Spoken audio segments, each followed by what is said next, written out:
Hello ladies and gentlemen, and welcome back to Let's Play So and So. And quick apology again, because I'm streaming this with a creaky headset. There's always one thing with my stuff. It's either a creaky headset or it's a bloody background noise on my microphone, which, you know, the static sound when it's on too loud, but the spoken volume is so quiet, it just gets annoying. Yeah, so I apologise for never having a perfect recording. Unless I'm doing it without commentary, then the sounds are great. The chosen of Andraste, a blessed hero sent to save us all. Sounds dashing. Am I riding in on a shining steed? I would have suggested a griffin, but sadly they're extinct. Joke as you will, posturing is necessary. I've journeyed deep into the Fade in ancient ruins and battlefields to see the dreams of lost civilizations. I've watched as hosts of spirits clash to reenact the bloody past in ancient wars, both famous and forgotten.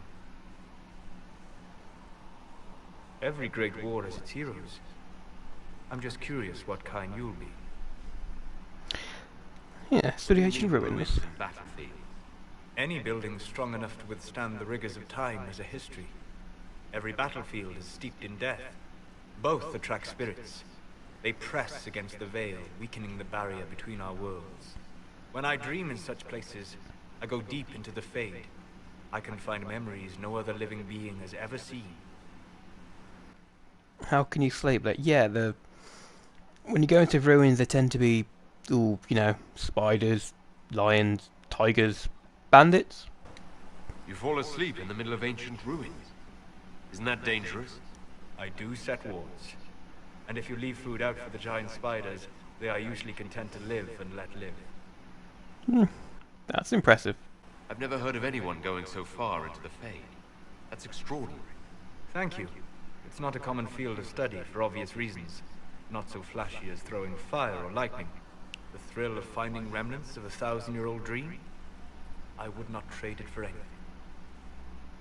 I will stay there. At least until the breach has been closed. Was that in doubt? I am an apostate surrounded by Chantry forces in the middle of a Mage rebellion. Cassandra has been accommodating, but you understand my caution. Yeah, Cassandra seems to be a decent sort. She'll stand behind you, I would think. Cassandra trusts you. She won't let anyone put you into a circle against your will. Thank you. I appreciate the thought. But now let us hope either the Mages or the Templars have the power to seal the breach. Possibly, yes. Closing the breach is our primary goal.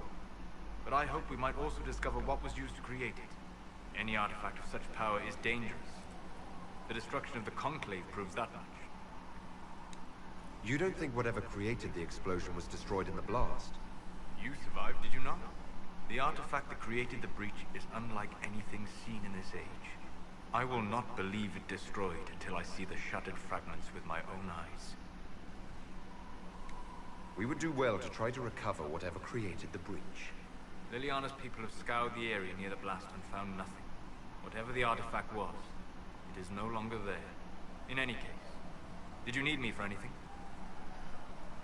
So whatever was used to make the breach, and whoever used it, they're either dead and vaporized, or they somehow survived. And that doesn't bode well. What do you know about the Fade? A great deal, for my wanderings. There are few hard facts, but I can share what I have learned. Okay, yeah. Tell me about the breach. What's your insights into that? I'd like to know more about the breach. Simply put, it is a tear in the veil between this world and the Fade, allowing spirits to enter the world physically. Small tears occur naturally when magic weakens the veil, or when spirits cluster in an area that has seen many deaths. But your mark allows you to exert some control over the breach. That means it was created deliberately.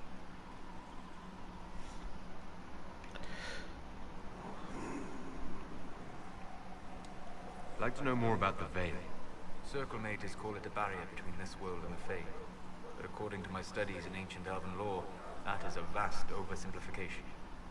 Without it, imagine if spirits entered freely. The Fade was not a place one went, but a state of nature like the wind.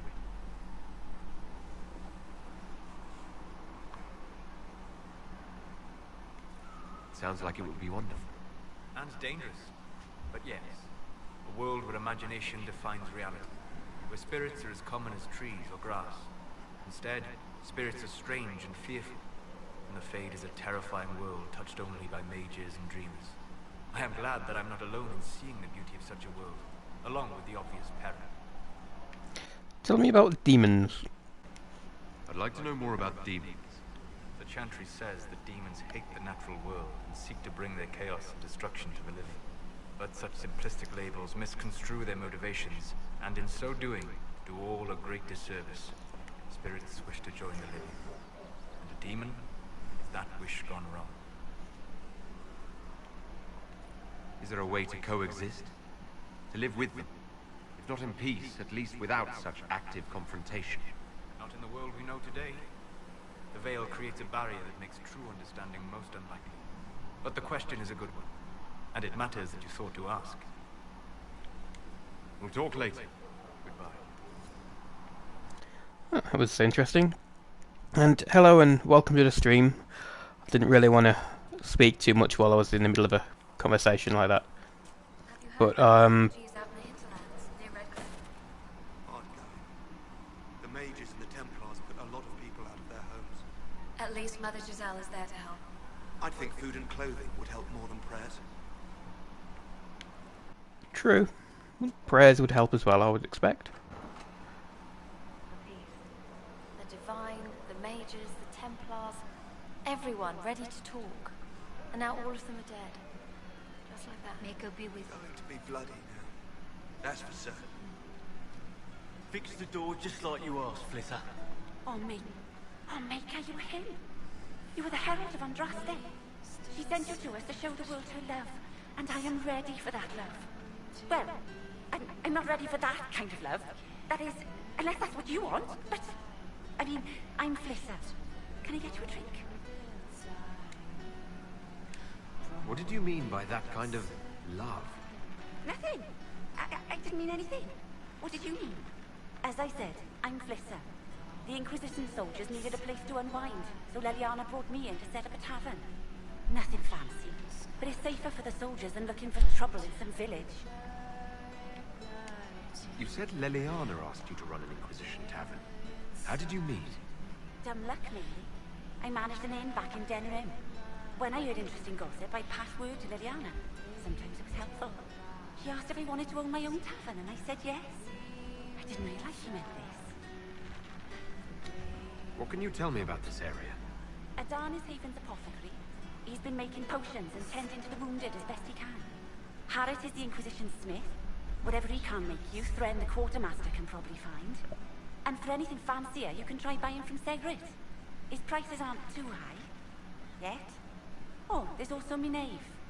She studies beasts and things, as I understand. Yes, we've already met. Farewell. Goodbye.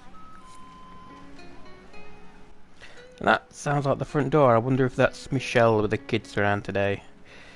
If it is, I could probably expect Alex to come knocking on my door at any minute. What are you playing? Playing a game. Gonna watch.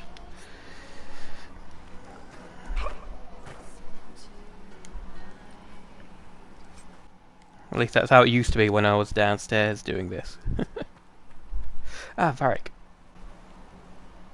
So, now that Cassandra's out of earshot, are you holding up all right? I mean, you go from being the most wanted criminal in Thedas to joining the armies of the faithful. Most people would have spread that out over more than one day.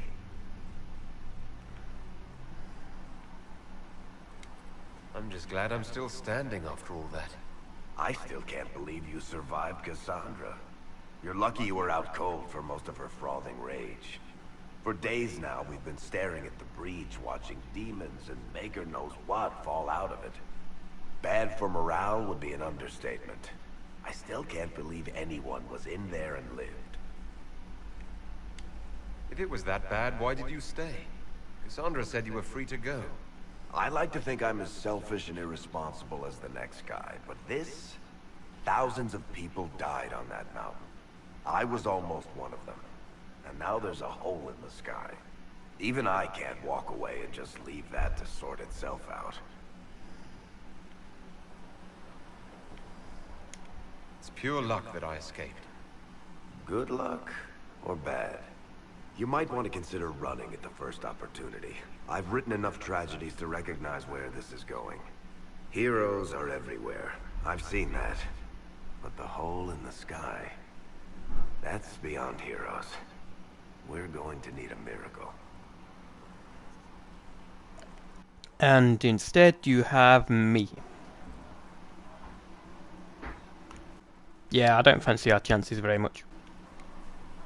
Need something?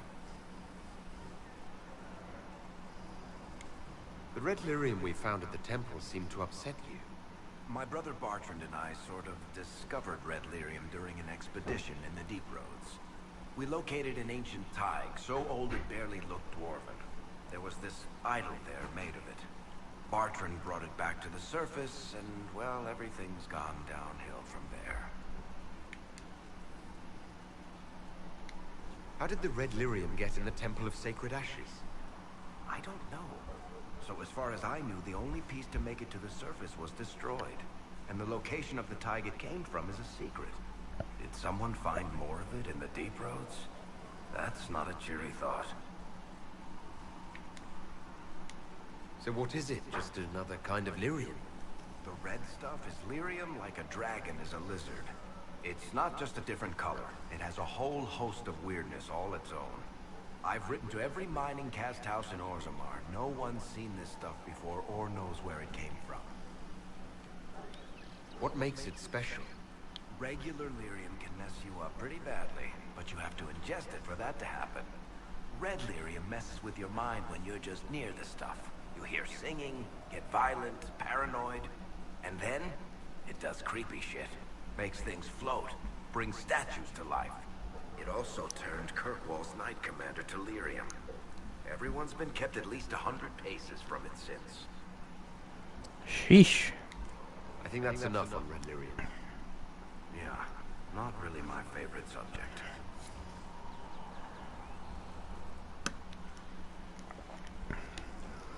Need something? Can I ask you something, Varric? You want to talk about me? I'm flattered. Also inclined toward extravagant lies. Where did you get that crossbow? I've never seen one like it. Bianca? She's one of a kind. Funny story. I bought a salvaged ship and found her locked in a dragonbone reinforced chest in the hold. I broke 36 lockpicks and blunted 9 saws opening that trunk, but it was worth it. Who's she named for? I can't tell you. And the reason for that is? Complicated. It's the one story I'll never tell. We just have to leave it at that. Okay. Are you from Ferelden? Or Ley? Free marches. Born and raised in Kirkwall. And despite whatever you've heard, no, Kirkwall's not that bad. I'm not clear on your line of work. You're a merchant. I'm a businessman. My family has a seat in the Dwarven Merchants Guild. Merchants buy and sell goods. Businessmen buy and sell stores. In my spare time, I manage a spy network, and occasionally, I write books. If you've run a spy network, why is Leliana our spy master? To be honest with you, she's just a better spy master. The truly great ones can keep their distance. They don't get attached to their people. Me, I always wind up babysitting my informants and worrying about their families. We're in better hands with her. What sort of shops do you own? Actually, we don't own shops. That was just an example. Mostly we invest